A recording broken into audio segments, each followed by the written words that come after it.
and welcome here to TalkFCB. And no, it wasn't a dream. Yesterday, Barca did indeed go to the Bernabeu and simply took Real Madrid apart. It was a stunning display. It was a vintage Barca performance, and that is why we are going to have plenty of reaction from what was an historic night. Today we are going to be going player by player as we discuss and analyse the team performance, because that is what we saw last night. We saw every single player in that Barcelona team playing their part, carrying out Xavi's instructions.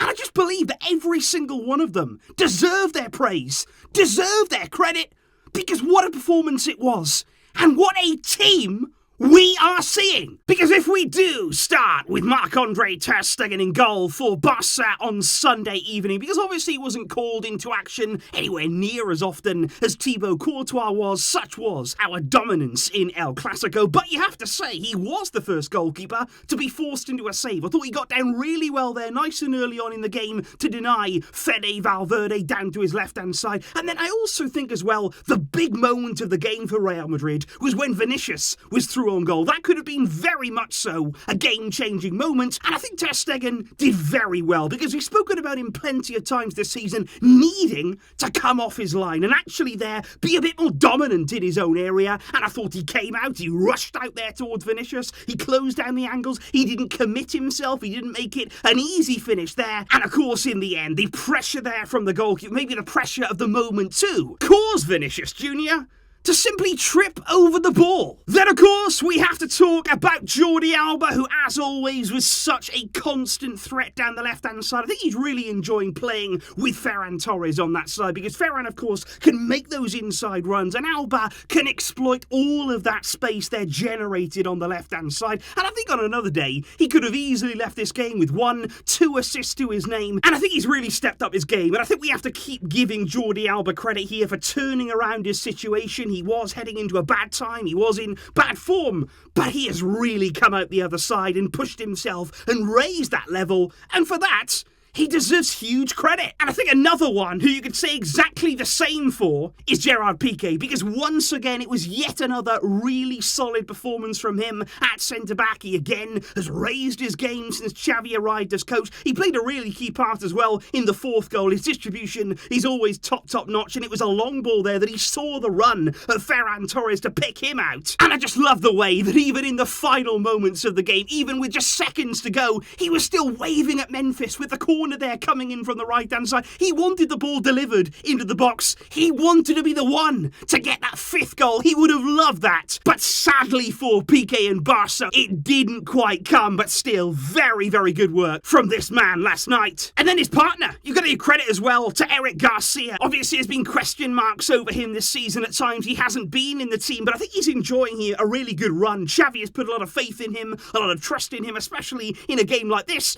And I thought he was very good. I thought he was actually very brave in a lot of what he was doing. He was committing himself to tackles, and every time he did that, he was coming away with the ball, and we all know about his calmness in possession, the way that he can help us in our build-up, and I think Eric Garcia, big performance from him. I think he needed that. I think that'll give him a huge boost in confidence, and I'm really happy for him that he was able to perform in a Clasico. Which means, of course, out to the right-hand side on the night, it was actually Ronald Araujo who was played in that position at the last moment, and you've got to say, how well did he adapt? It is an unfamiliar role, it's not something there that he's played in time and time again, but he was absolutely fantastic there, and especially when you're looking at Vinicius, the way that he had to mark him, the way that he had to go man-to-man, and he highlighted all of his qualities. He is unbelievably quick, he is so strong, he's so brave, he's aggressive. He bullied Vinicius out there last night, and he just thrives on it. I think actually when you place him in that kind of environment there, when you're looking at giving him that sort of challenge, he loves it. He wants to play against the dangerous players and stop them. He wants to win every tackle, every ball, and that is the kind of mentality that you want flowing through your team. And of course the goal as well, his fourth league goal of the season, a towering header into the back of the net at a crucial time in the game.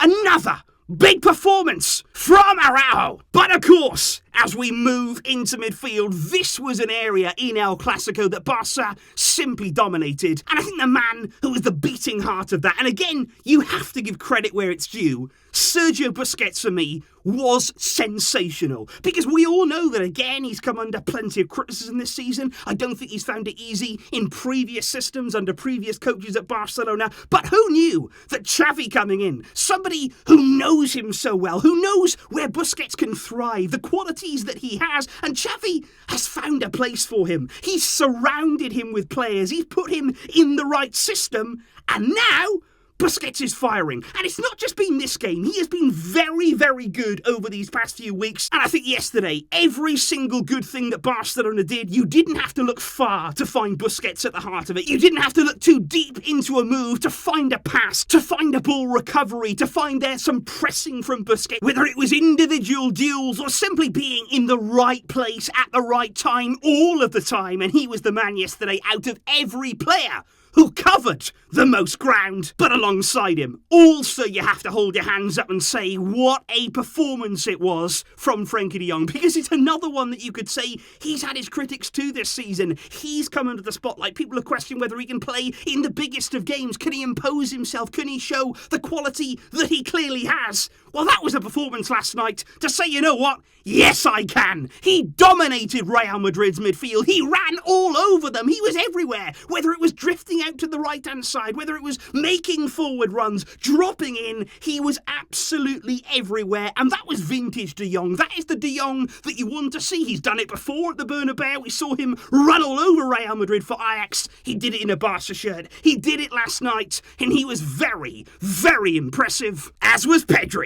In the midfield last night, Busquets, De Jong, Pedro, they were superb. As a trio, as individuals, they were absolutely excellent in their play. And especially when you're looking at Pedro, you think of the experience that he was up against yesterday, the fact that he was playing Modric, Toni Kroos, Casemiro, the calibre of player and the experience that he was forced to go toe-to-toe with.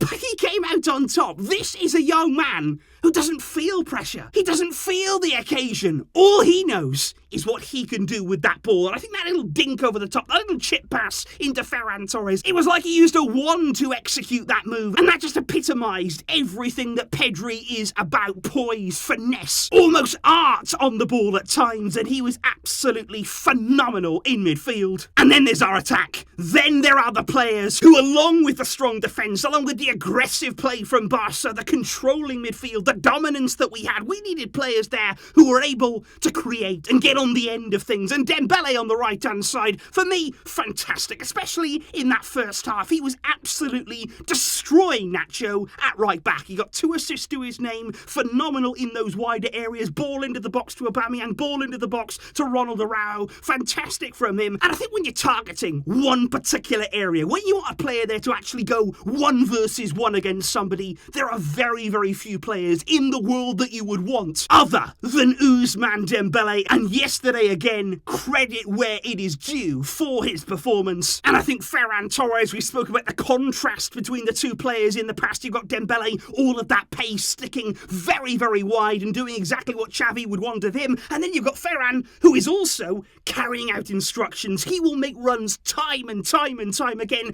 in behind the centre-back and the full-back, in behind Real Madrid. He'll drop in short. They do not know where he's going to pop up next. And I think in the space there, between the 6-yard box and maybe 25 yards out from goal, that's his area. He can take you apart in that zone, and he will always find himself with chances to score, opportunities there to hurt teams. And I thought he really did deserve his goal yesterday, which he took in devastating fashion. But then there's Aubameyang. Then there is Pierre-Emerick Aubameyang, who, let's not forget, was making his Clasico debut. Same there goes for Ferran Torres. Did it faze them?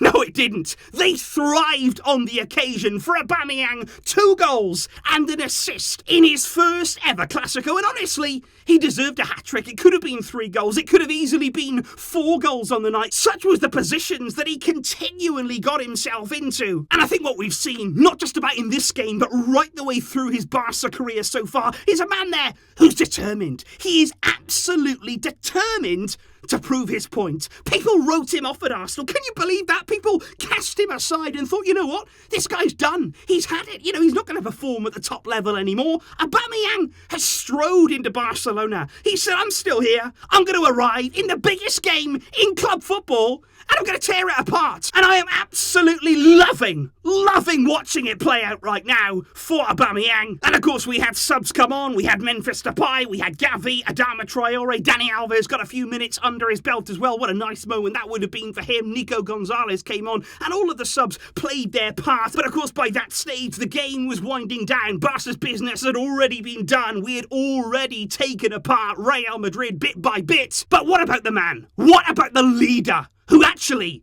put all of that together, piece by piece, minute by minute in that game? Xavi Hernandez. What can we say about Xavi? This is somebody here who's come into this club, and it's not the fact that he's changed things. It's not the fact here that Barca look a bit different. Oh no, he has completely transformed this entire club. And that's on him. That is on him arriving into a club that he knows, that he understands, that he lives and breathes every day. And that is why these Barcelona players, they love playing for him. You look at them out there yesterday, they're not only playing well, but they're enjoying their football. They are enjoying going out there every single match day and following their coach's instructions, because look at what it's bringing them. What player right now wouldn't want to play in this team? And that is what Xavi has brought here. An exciting project, an exciting team, exciting football. And what a night it was at the Santiago Bernabeu. Masterminded by Xavi and delivered by every single Barcelona player. And I think it is emotional. I think it truly is emotional for all of us Barcelona fans, because so many years, so many games, we've waited, we've wanted, we've wished upon wish that this would come, that we would have our time again. And now we can see it. We've been watching it come together piece by piece. And as I keep saying, this is a journey that has not reached anywhere near its peak. This is a journey that will continue to go on, that will continue to get, I truly believe, even better, because Xavi's here now. He has a team who are responding to him. He has a team who are delivering for him. And that is the most exciting thing in the world. For a Barcelona fan right now, it is the best feeling in the world. Please let me know, guys, what you are going through right now. What emotions are running through your veins, looking back on last night, looking at that kind of display. We smashed it. We dominated Real Madrid. Barcelona, we're not afraid to say it now. We are back! And of course, guys, I will see you very soon indeed with more reaction. Plenty more, of course, on this game and Xavi's impact. We're loving this moment, and we are going to continue on this path. I will see you indeed for plenty more videos to come.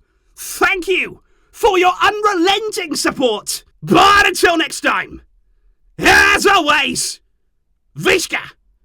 El Barça!